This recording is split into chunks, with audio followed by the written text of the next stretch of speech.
Boa noite, pessoal! Tinha caído aqui a minha internet, então voltei. Sejam todos muito bem-vindos à nossa terceira live para o Esquenta Masterclass. O encontro de hoje vai ser super bacana, nós temos um convidado super especial e vamos falar sobre a responsabilidade do médico. Nós vamos debater um pouquinho sobre esse assunto, vamos responder algumas perguntas. Então, vou pedir para vocês já deixarem o like, apertarem aí o coraçãozinho, apertarem o aviãozinho para enviar para os amigos, beleza? Gente, vou pedir também que vocês fiquem até o final, porque o assunto realmente vai ser bacana. A gente dividiu essa live em duas partes, vamos dizer assim, para deixar mais bacana para vocês. Então, nós vamos fazer primeiro com uma contextualização histórica, depois vou passar a palavra para o nosso convidado especial e aí ao final vamos encerrar com uma mesa de perguntas, né? Vou fazer umas perguntas pro Dr. Christopher e aí ele vai responder. Quem tiver perguntas aí pode deixar nos comentários e vamos interagir, que é sempre muito bacana ver os comentários de vocês. Bom, como eu já falei, hoje vou falar sobre a responsabilidade do médico na companhia do Dr. Christopher Martins, que é médico especialista em medicina legal e perícias médicas, além de corregedor do CRMDF. Então não tinha pessoa mais certa para estar aqui hoje para conversar com a gente sobre esse assunto, né? Mas, enquanto o Dr. Christopher entra aqui na nossa live, enquanto o pessoal também está entrando, eu queria falar um pouquinho sobre o IGEDS, né? Falar sobre o nosso objetivo, por que a gente decidiu criar um instituto jurídico. E bom, eu, a Alexandra e o Fabrício criamos o IGEDS com o objetivo de quebrar paradigmas. A gente quer abrir portas para o jovem advogado, a gente quer estender a mão para o advogado que já tem experiência, mas que precisa de uma ajuda porque está mudando de área. A gente quer incentivar todos vocês a crescerem na advocacia, especialmente através da advocacia especializada, do direito da saúde. E aí, então, sobre esse assunto, queria lembrar que no dia 11/2, na próxima quinta-feira, às 19 horas, lá no YouTube, nós vamos fazer a nossa Masterclass. Você já se inscreveu?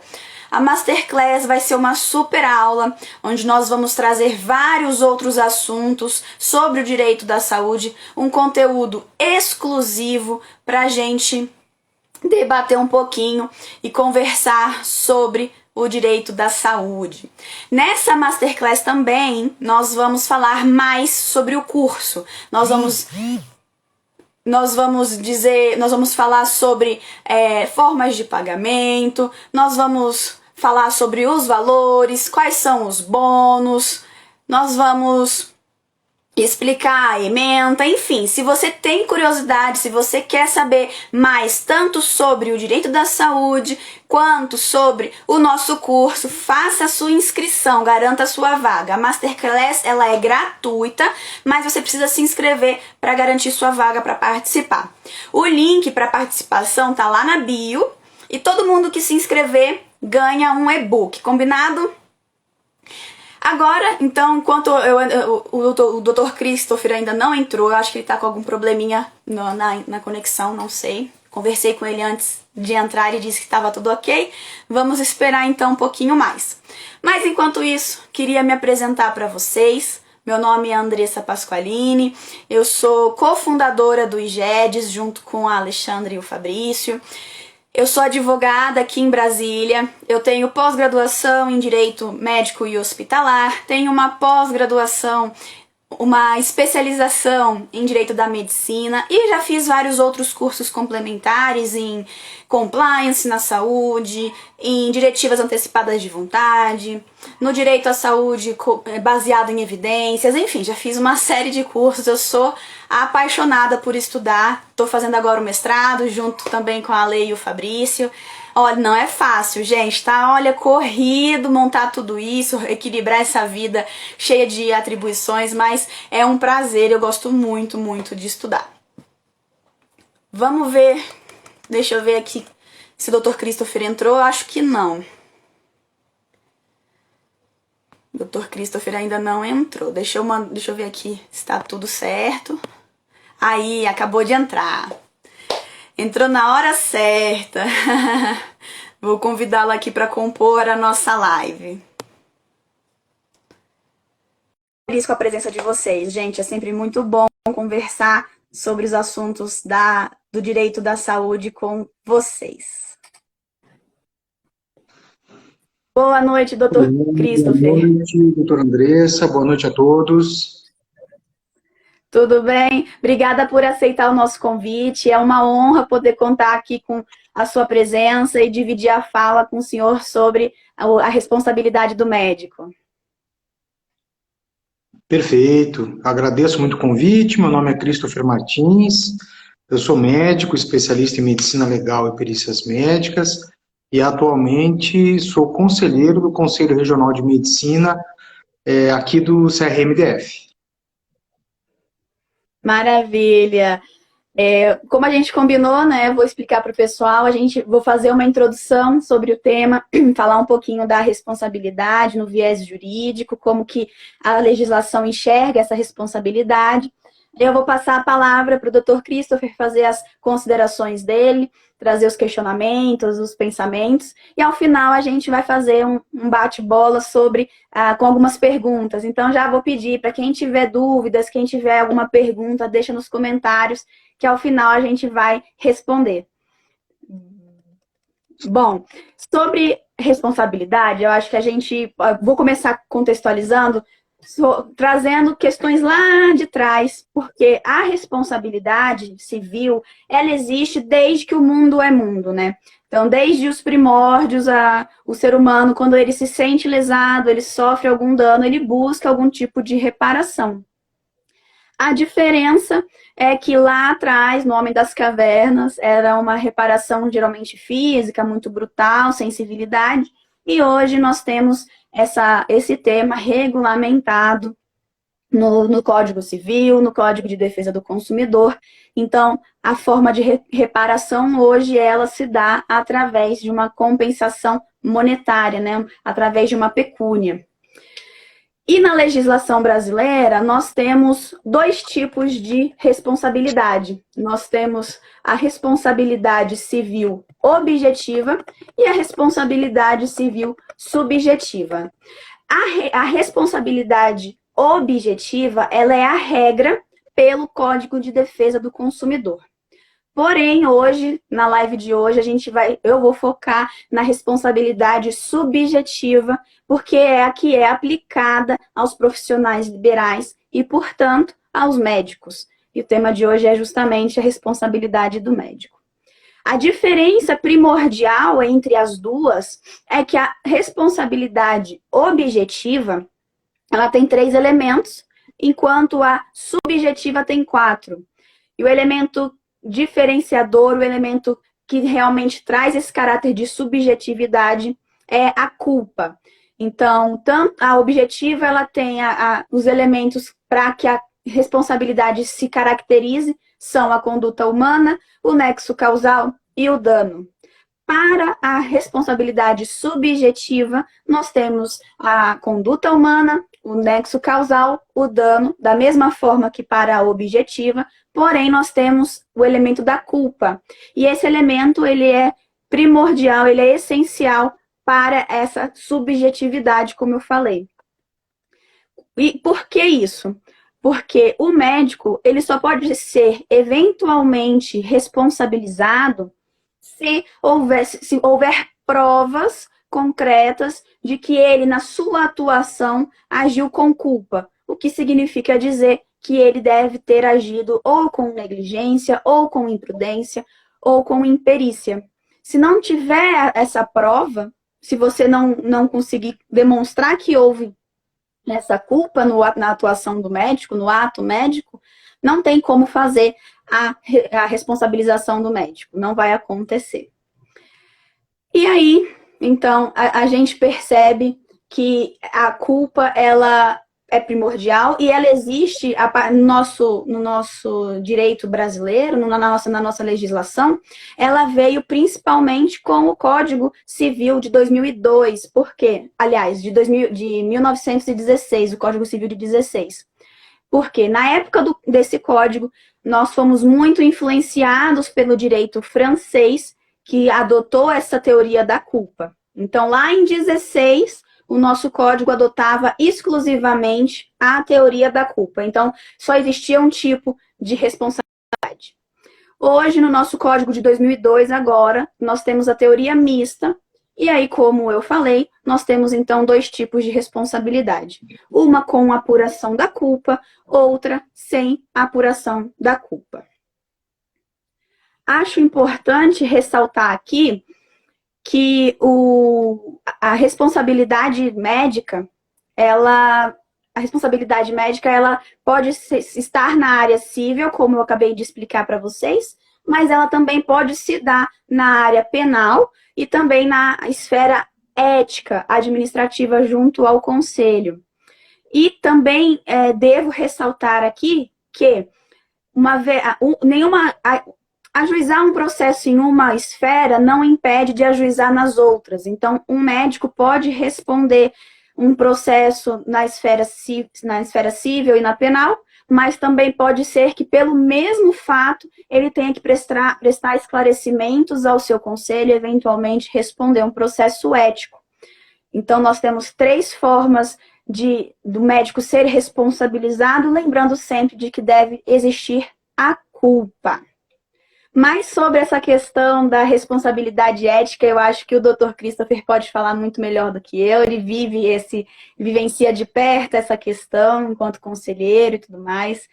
Então, feita essa breve introdução, vou passar a palavra para o Dr. Christopher para ele trazer a sua visão sobre o tema. Muito obrigado, doutora. Obrigado pela oportunidade mais uma vez. O nosso pensamento dentro do direito médico versa muito sobre a questão da subjetividade da nossa profissão. Então, quando o que está em voga, o que está em juízo de valor, é a questão da indenização, a esfera civil, a gente prima muito por essa questão de que o corpo humano é imprevisível. Não é possível você prometer um resultado. Motivo pelo qual o Conselho Regional de Medicina, o Conselho Federal de Medicina, nunca viu com bons olhos propagandas médicas, né, prometendo resultado, inclusive a infração ética. Então, a figura do antes e depois induz a impressão de que é possível se atingir um resultado com certa garantia. Garantia que não há, garantia que não existe. Então, sem dúvida alguma, a imprevisibilidade do corpo humano faz do profissional médico um profissional cuja responsabilidade é de meio. Cabe ao profissional médico fazer uso de todos os recursos ao seu alcance para que aquele objetivo aconteça ou se chegue o mais próximo possível dele. Então, o que é cobrado do profissional médico é isso. É se de fato ele fez uso dos recursos que estavam disponíveis ao seu alcance, se as práticas por ele adotadas são práticas reconhecidas, preconizadas pelas entidades médicas, né? Isso é o que vai fazer com que o médico venha de fato a realizar um trabalho beneficente, né, pró seu paciente. Um outro aspecto muito importante, que a doutora, eu acho, colocou muito bem, são as esferas do direito, as esferas onde um mesmo ato ele traz repercussões diferentes.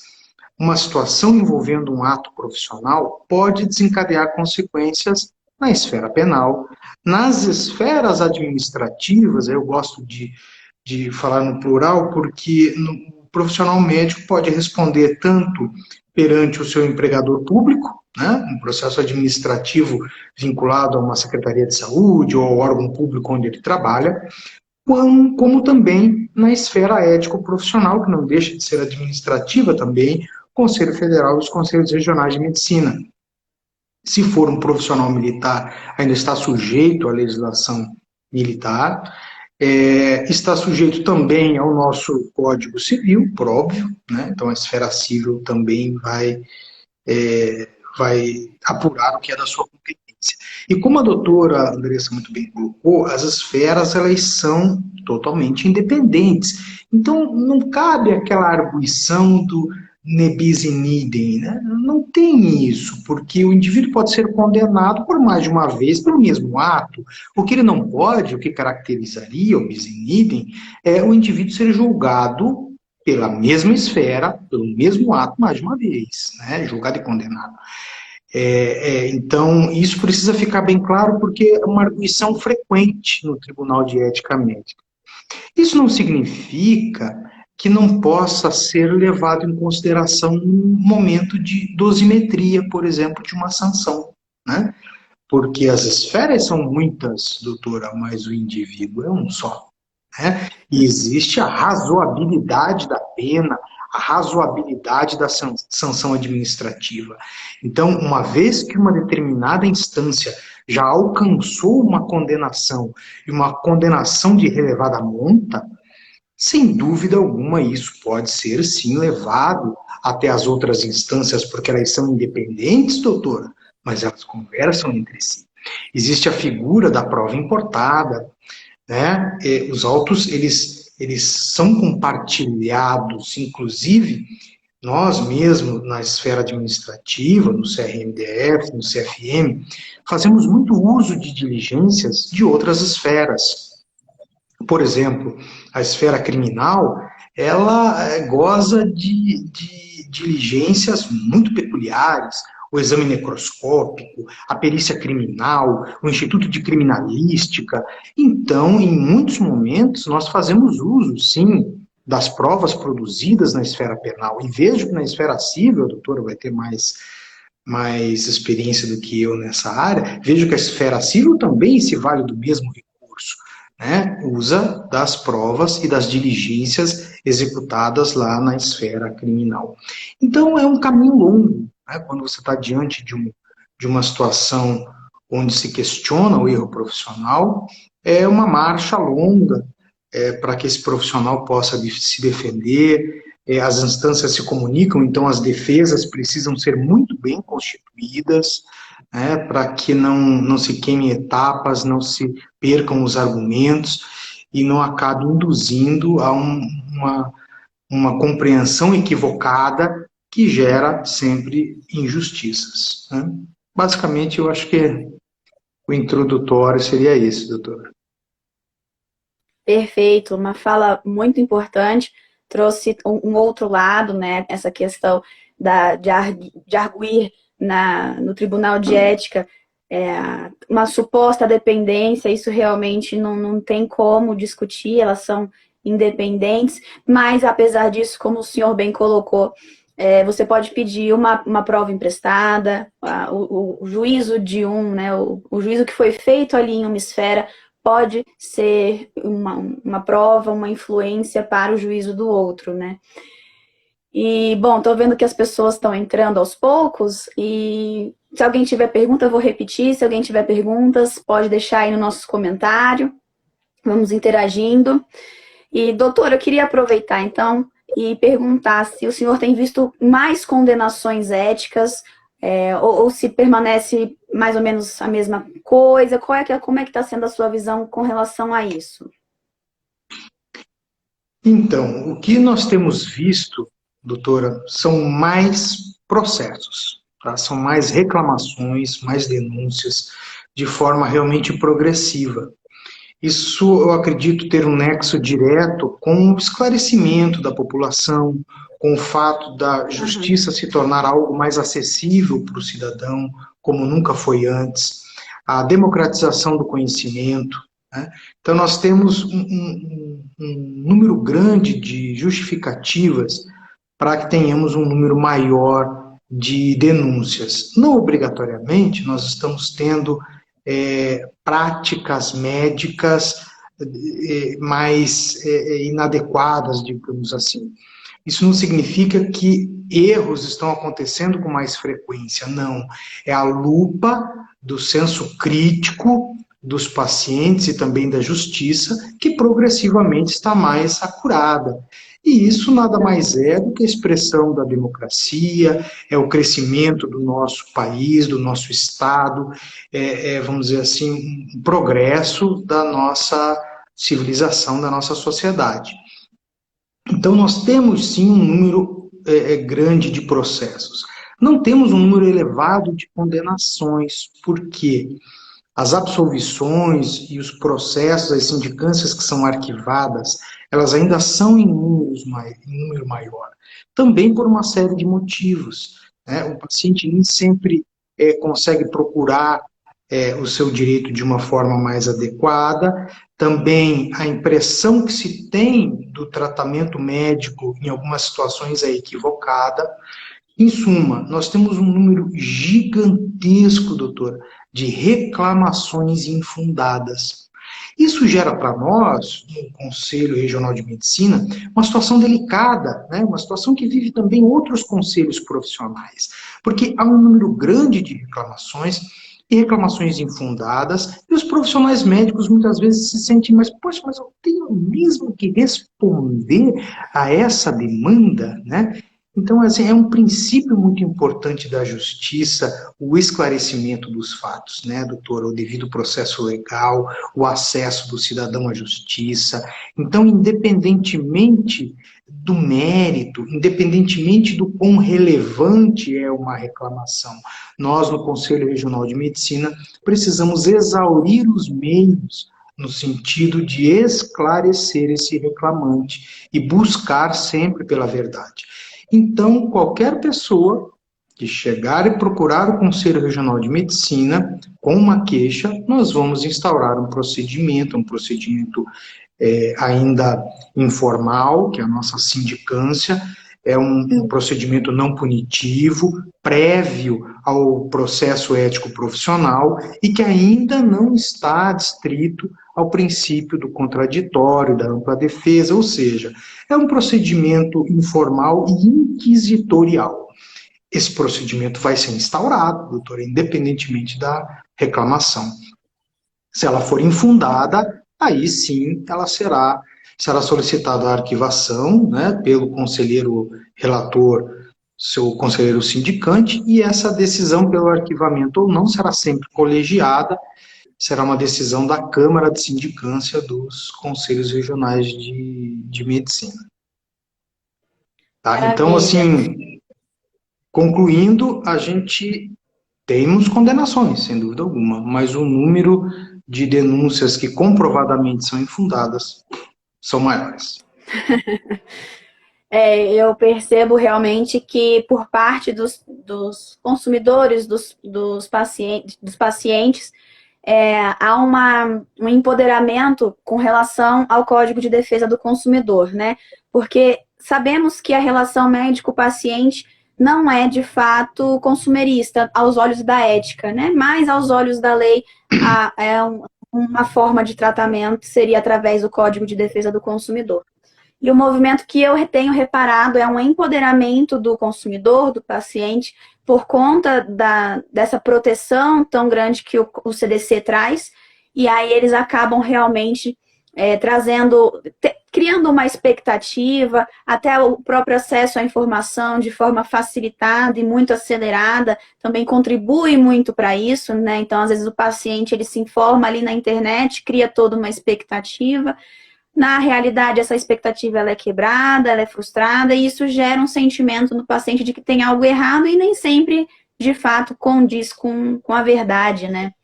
E o que eu tenho escutado também, muitas das vezes, é que as pessoas que não estão acostumadas, familiarizadas com o ambiente do CRM, dos conselhos, é que essa questão ética, os processos éticos, ou, na verdade, as violações éticas, elas não tem essa punição, tem essa sensação de impunidade. Eu acredito que isso se dê porque o processo ele é sigiloso e temos algumas sanções que também são confidenciais, né?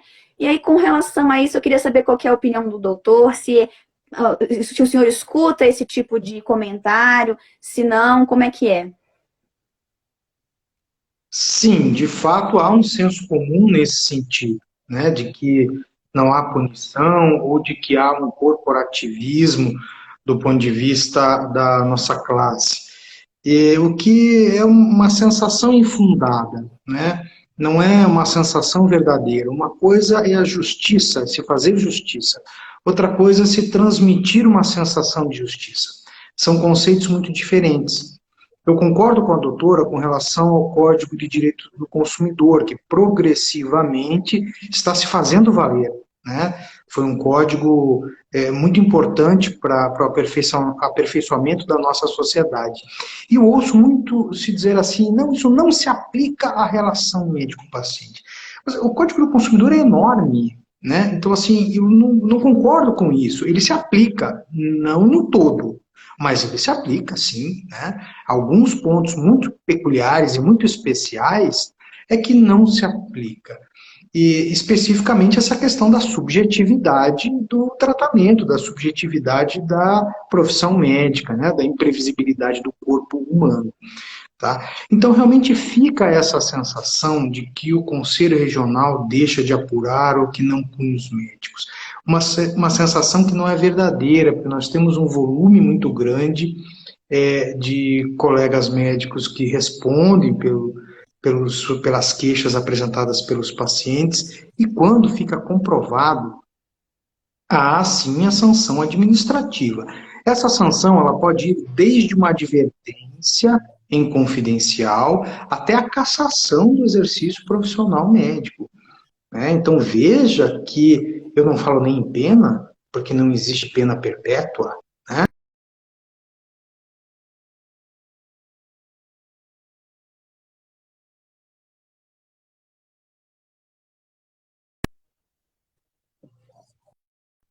A habilitação é uma perda perpétua. O seu registro profissional também é uma sanção administrativa que o Supremo Tribunal Federal já decidiu nesse sentido, de que cabe sim a cassação do exercício profissional.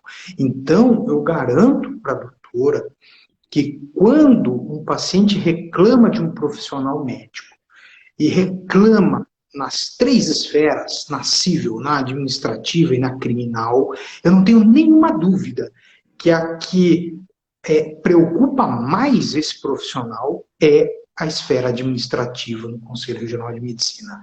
Tá? Por mais que o direito penal ele possa falar, mas me está sendo imputado um crime. Mas é réu primário, tem o sursis, né, doutora? Transação penal. Né? Então, assim, são muitos os recursos no direito penal.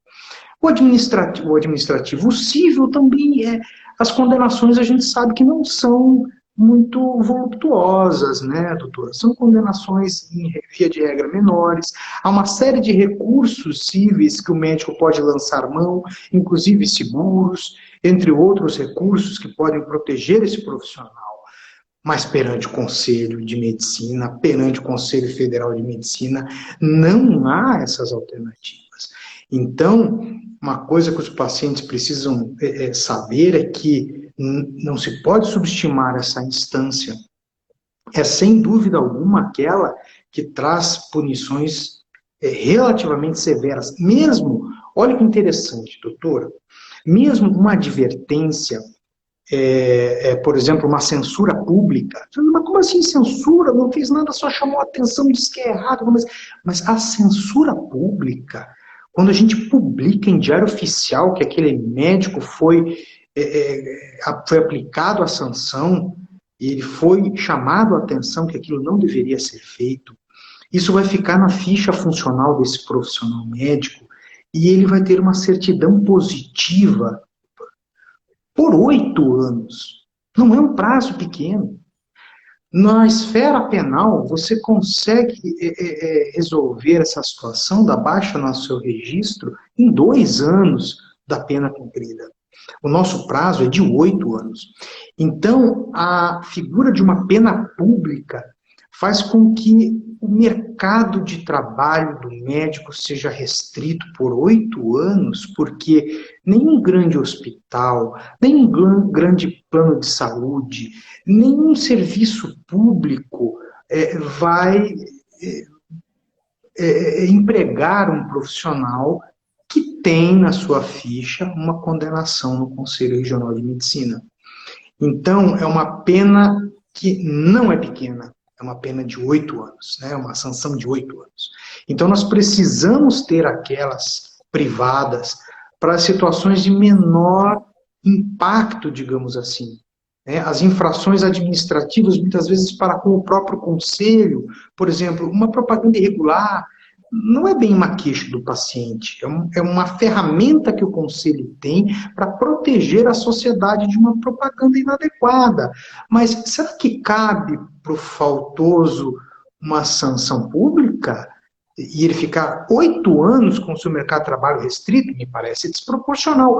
Então, pela proporcionalidade da pena, né, nós precisamos sim ter esse recurso da advertência em confidencial. Tá? Isso é um recurso que precisa existir, só precisa, por óbvio, ser bem dosado e a sanção ser aplicada diretamente proporcional à infração ética, ao dano, né, e a questão da contumácia, o indivíduo que já tem antecedentes éticos, geralmente tem uma progressão aí da sua sanção.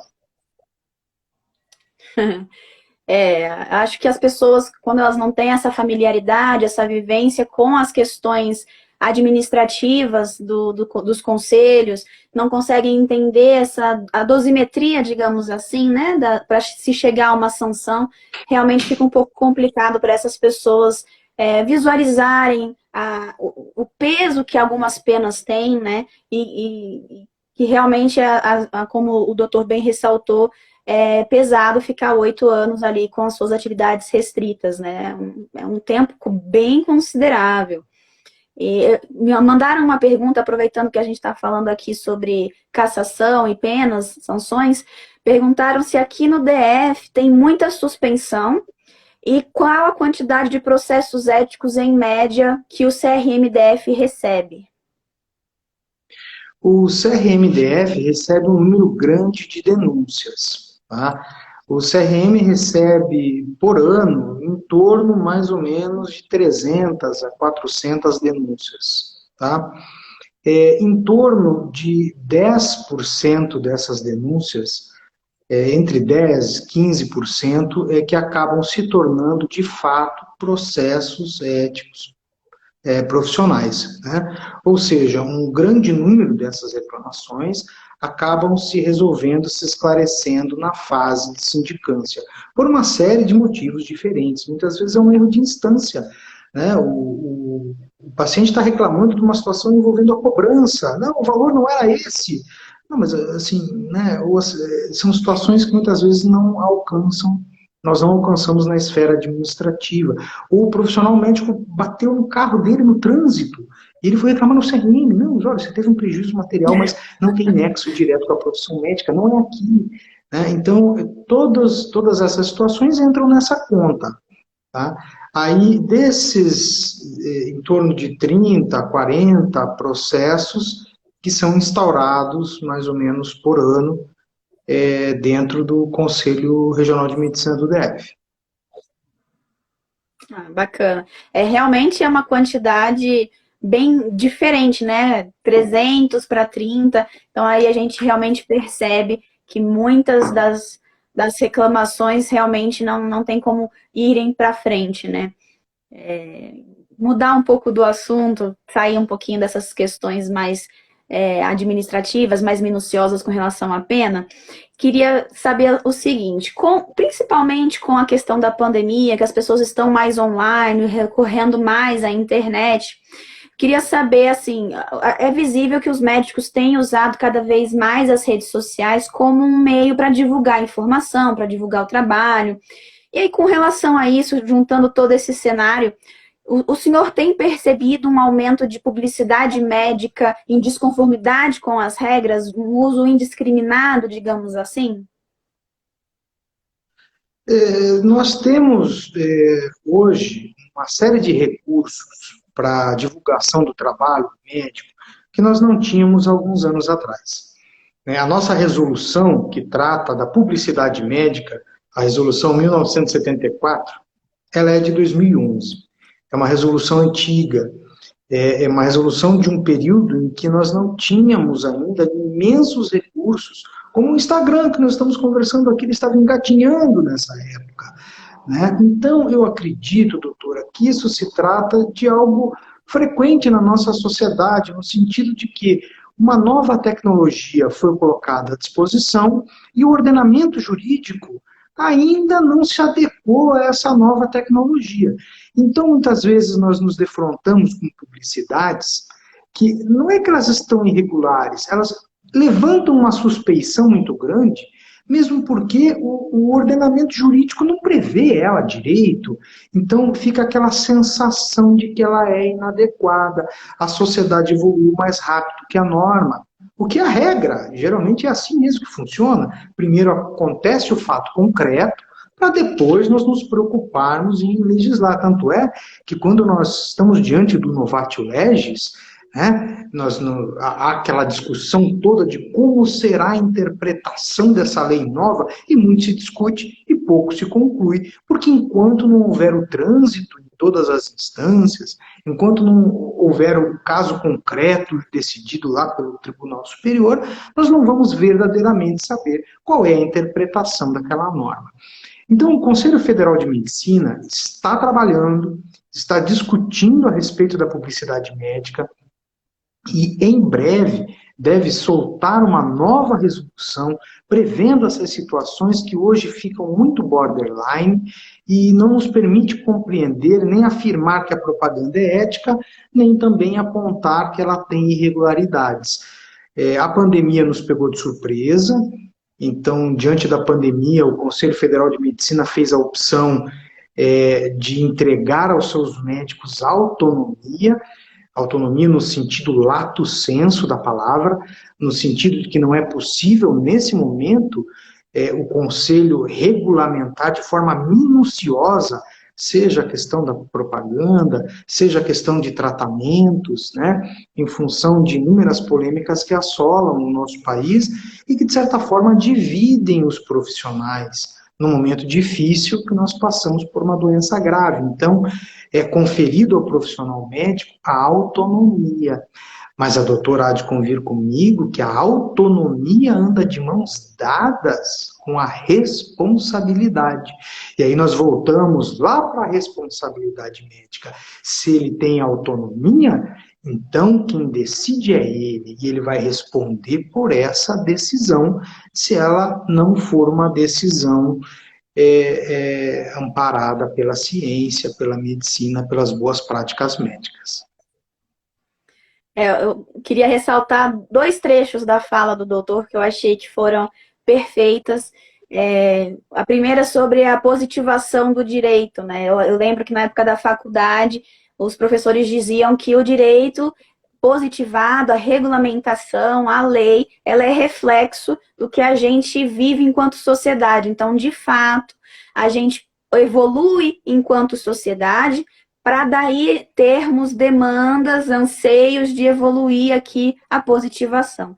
Então, achei perfeita essa colocação, e aí realmente acho também necessário haver pelo menos um debate, se não ainda uma atualização da resolução sobre a publicidade, mas pelo menos um debate com relação a isso, porque realmente é andar no escuro, né? Porque nós temos hoje uma realidade que o código, a resolução à época não conseguia prever, então ela fica sem limites, né, e realmente pode ser prejudicial para o próprio profissional, né. Então acho importante haver também esse debate, essa discussão sobre uma possível atualização da resolução da publicidade. Tem aqui uma outra pergunta, pesquei aqui nos comentários, que perguntava qual era o tipo de violação mais comum ao código de ética que mais tem aqui no CRMDF. Então, uma das violações mais frequentes é o artigo 17, o artigo 18, que é deixar de atentar para as normas emanadas do Conselho Federal de Medicina e de seus regionais, né? Mas o artigo 1º, que é o artigo que trata especificamente da má prática médica, né, no sentido de que é vedado ao médico causar dano por ação ou omissão, que seja caracterizável como imperícia, imprudência ou negligência.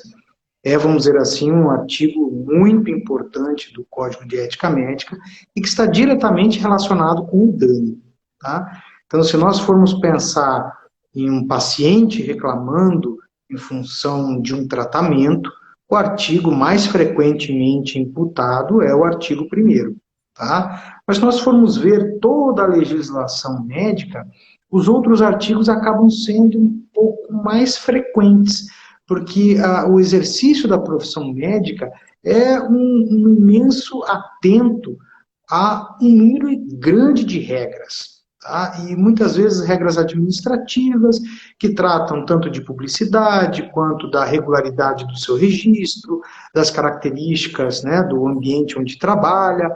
Então, existe uma série grande de normas. Existe o relacionamento entre os médicos também, que é um relacionamento que, em algumas situações, acaba originando denúncias.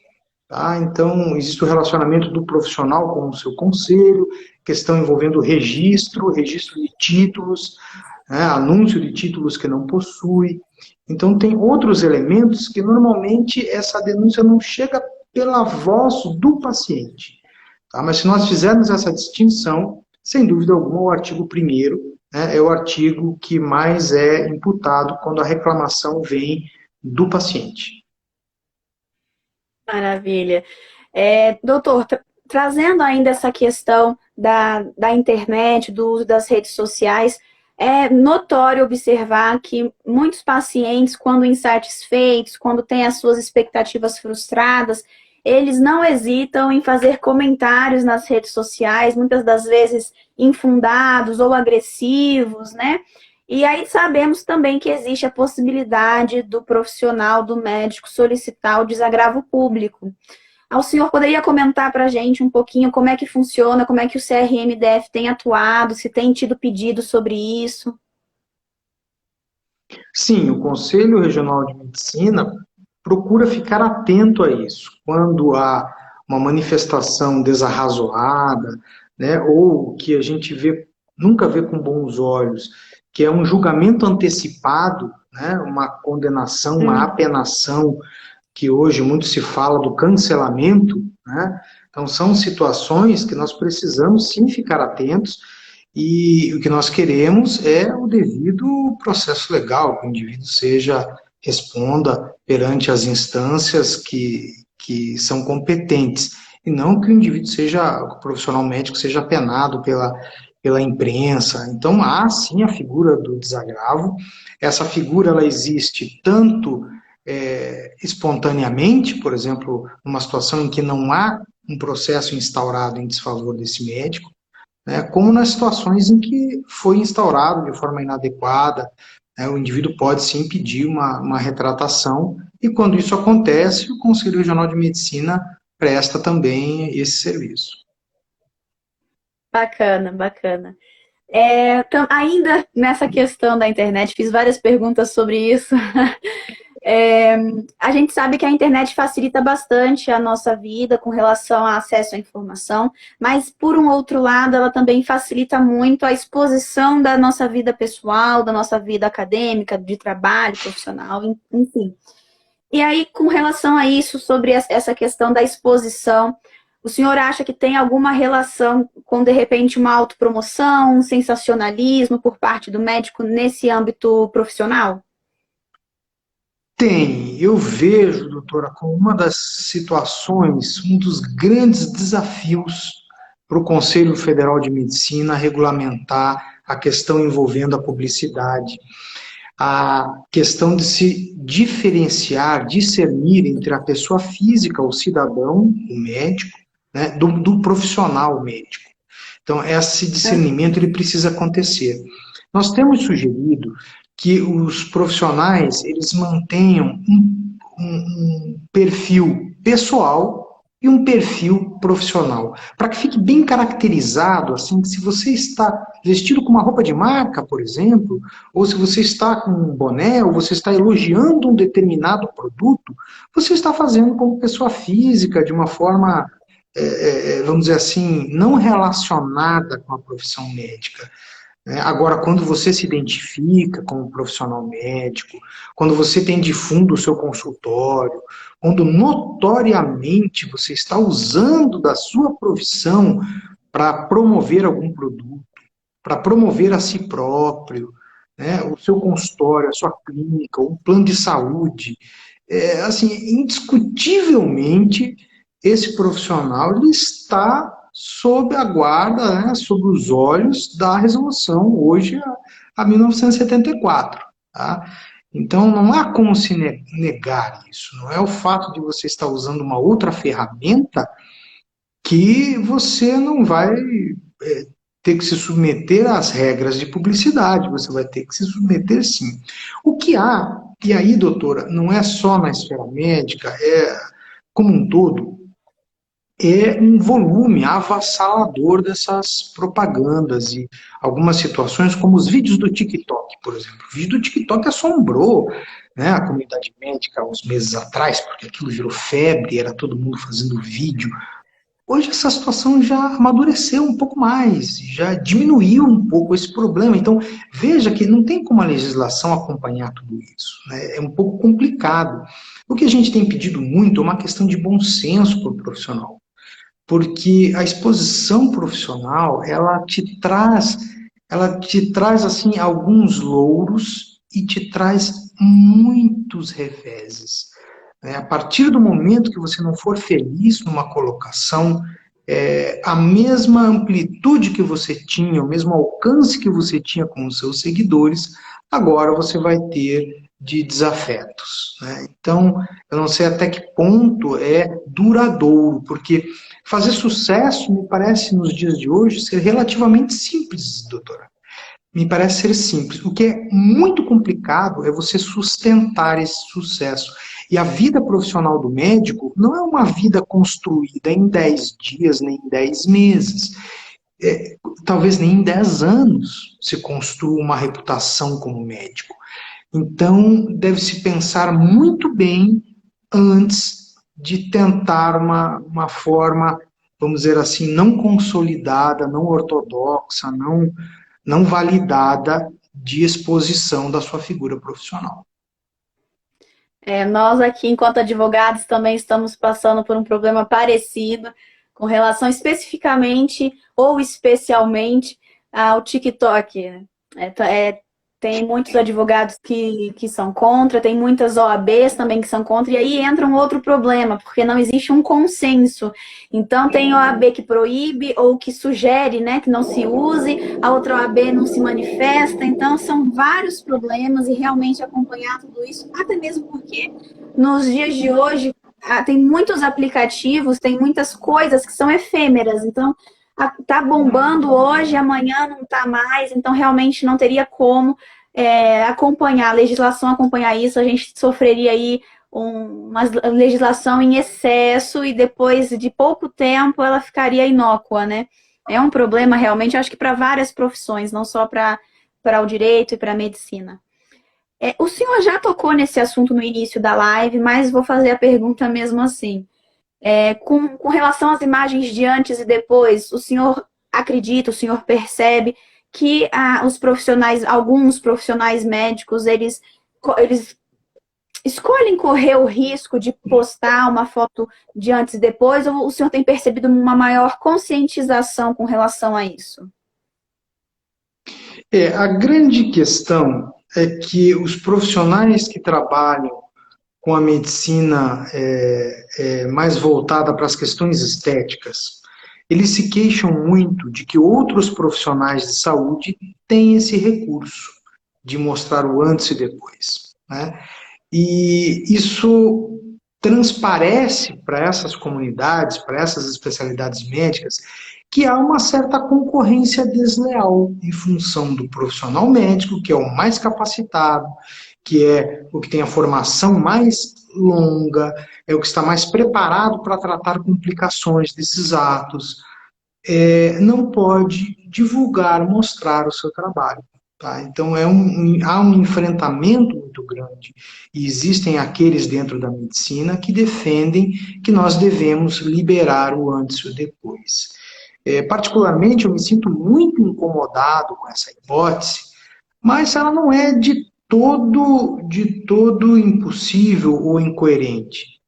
É possível, sim, a gente permitir isso, mas as coisas elas não são dissociáveis. Por exemplo, a partir do momento que eu venho a admitir a hipótese de uma propaganda médica contendo antes e depois, todo o discurso que eu fiz aqui hoje a respeito da imprevisibilidade do corpo humano, da teoria subjetiva, da responsabilidade médica, ela cai por terra, doutora. Não há como sustentar mais isso.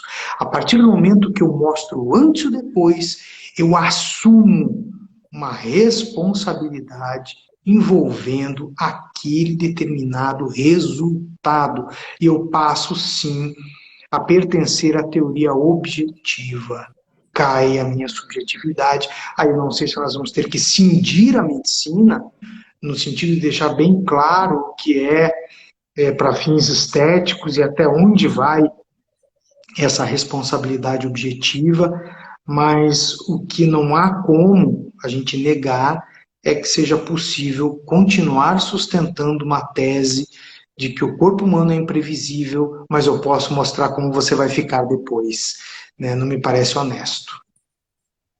Eu acho que a linha é muito tênue, né? Quando você usa uma imagem de antes e depois, porque de fato, eu, enquanto consumidor, enquanto paciente, quando eu vejo um resultado, eu penso, essa técnica é boa, ou ficou legal, funcionou. Mas, por um outro lado, eu também posso me prender muito àquele resultado, e a medicina não é uma ciência exata, depende de vários fatores do próprio organismo, que vai variar de pessoa para pessoa, e então vai influenciar no resultado. Então, eu acho que é uma situação complicada, especialmente por essa linha tênue que nós temos entre, de repente, usar o antes e depois como uma prova social para encantar o cliente ou para mostrar como funciona uma técnica e a imagem que o paciente acaba gerando na cabeça, né?